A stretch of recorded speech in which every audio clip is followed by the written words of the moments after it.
संस्कारों की झलक अभी हाल ही में तब दिखी जब मध्य प्रदेश के पेंच टाइगर रिजर्व में एक बाघिन ने दुनिया को अलविदा कर दिया। इस बाघिन को लोग कॉलर वाली बाघिन कहते थे। वन विभाग ने इसे T15 नाम दिया था। इस बाघिन की मृत्यु ने लोगों को इतना भावुक कर दिया जैसे उनका कोई अपना दुनिया छोड़ गया हो। लोगों ने बाकायदा उसका अंतिम संस्कार किया, उसे पूरे सम्मान और स्नेह के साथ विदाई दी। आपने भी ये तस्वीरें सोशल मीडिया में जरूर देखी होगी। पूरी दुनिया में प्रकृति और जीवों के लिए हम भारतीयों के इस प्यार की खूब सराहना हुई। कॉलर वाली बाघिन ने जीवन काल में 29 शावकों को जन्म दिया और 25 को पाल पोसकर बड़ा भी बनाया। हमने T15 के इस जीवन को भी सेलिब्रेट किया और जब उसने दुनिया छोड़ी तो उसे भावुक विदाई भी दी। यही तो भारत के लोगों की खूबी है। हम हर चेतन जीव से प्रेम का संबंध बना लेते हैं। ऐसा ही एक दृश्य हमें इस बार गणतंत्र दिवस की परेड में भी देखने को मिला। इस परेड में प्रेसिडेंट्स बॉडीगार्ड्स के चार्जर घोड़े विराट ने अपनी आखिरी परेड में हिस्सा लिया। घोड़ा विराट 2003 में राष्ट्रपति भवन आया था और हर बार गणतंत्र दिवस पर कमांडेंट चार्जर के तौर पर परेड को लीड करता था। जब किसी विदेशी राष्ट्राध्यक्ष का राष्ट्रपति भवन में स्वागत होता था, तब भी वो अपनी ये भूमिका निभाता था। इस वर्ष आर्मी डे पर घोड़े विराट को सेना प्रमुख द्वारा कॉज कमेंडेशन कार्ड भी दिया गया। विराट की विराट सेवाओं को देखते हुए उसकी सेवानिवृत्ति के बाद उतने ही भव्य तरीके से उसे विदाई दी गई।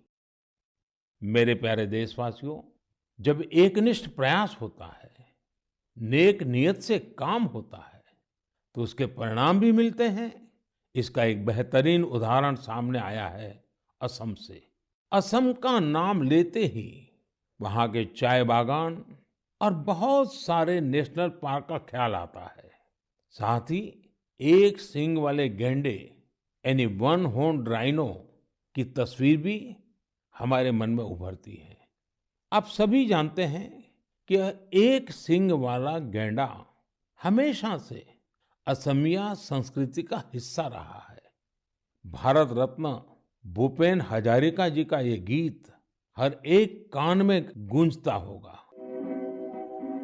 কাজিৰঙাৰ চিৰ সেউজ পৰিৱেশ হস্তি ব্যাঘ্ৰ ৰে বাস এক খড়গৰ গড় পৃথিৱীয়ে চাই পক্ষীৰ সুৱদীয়া প্ৰকাশ মোৰ কাজিৰঙা নহয় যে বন্য। साथियों, इस गीत का जो अर्थ है वो बहुत सुसंगत है।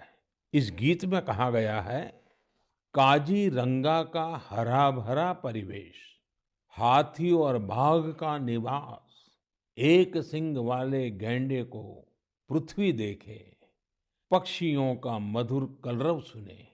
असम की विश्व प्रसिद्ध हथकरघा पर बुनी गई मूंगा और एरी की पोशाकों में भी गैंडों की आकृति दिखाई देती है।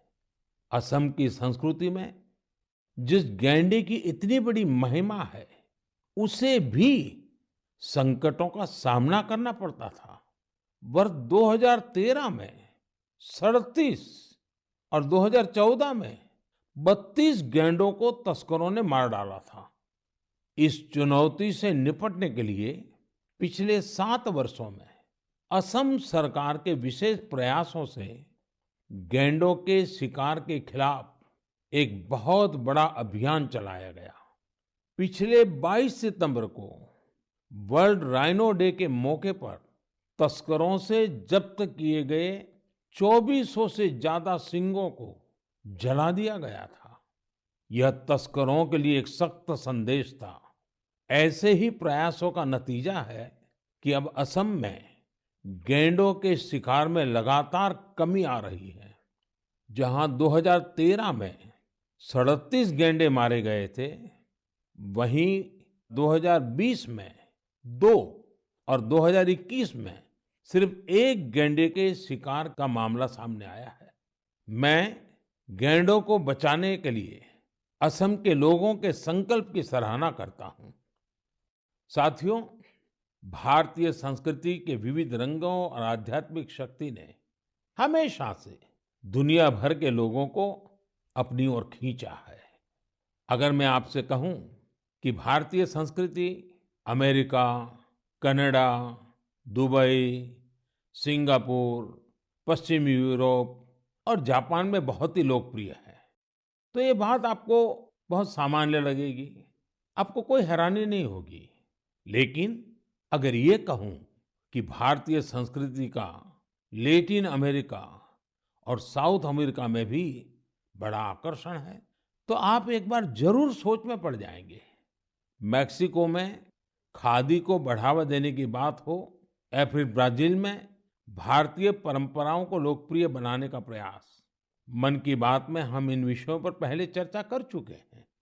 आज मैं आपको अर्जेंटीना में फहरा रहे भारतीय संस्कृति के परचम के बारे में बताऊंगा। अर्जेंटीना में हमारी संस्कृति को बहुत पसंद किया जाता है। 2018 में मैंने अर्जेंटीना की अपनी यात्रा के दौरान योग के कार्यक्रम में योगा फॉर पीस में हिस्सा लिया था। यहाँ अर्जेंटीना में एक संस्था है, हस्तिनापुर फाउंडेशन। आपको सुनकर के आश्चर्य होता है ना, कहाँ अर्जेंटीना और वहां भी हस्तिनापुर फाउंडेशन। यह फाउंडेशन अर्जेंटीना में भारतीय वैदिक परंपराओं के प्रसार में जुटा है।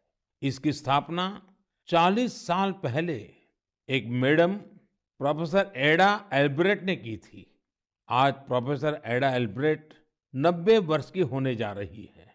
भारत के साथ उनका जुड़ाव कैसे हुआ, ये भी बहुत दिलचस्प है। जब वो 18 साल की थी, तब पहली बार भारतीय संस्कृति की शक्ति से उनका परिचय हुआ। उन्होंने भारत में काफी समय भी बिताया, भगवत गीता और उपनिषदों के बारे में गहराई से जाना। आज हस्तिनापुर फाउंडेशन के 40,000 से अधिक सदस्य हैं और अर्जेंटीना एवं अन्य लैटिन अमेरिकी देशों में इसकी करीब 30 शाखाएं हैं। हस्तिनापुर फाउंडेशन ने स्पेनिश भाषा में 100 से अधिक वैदिक और दार्शनिक ग्रंथ भी प्रकाशित किए हैं। इनका आश्रम भी बहुत मनमोहक है।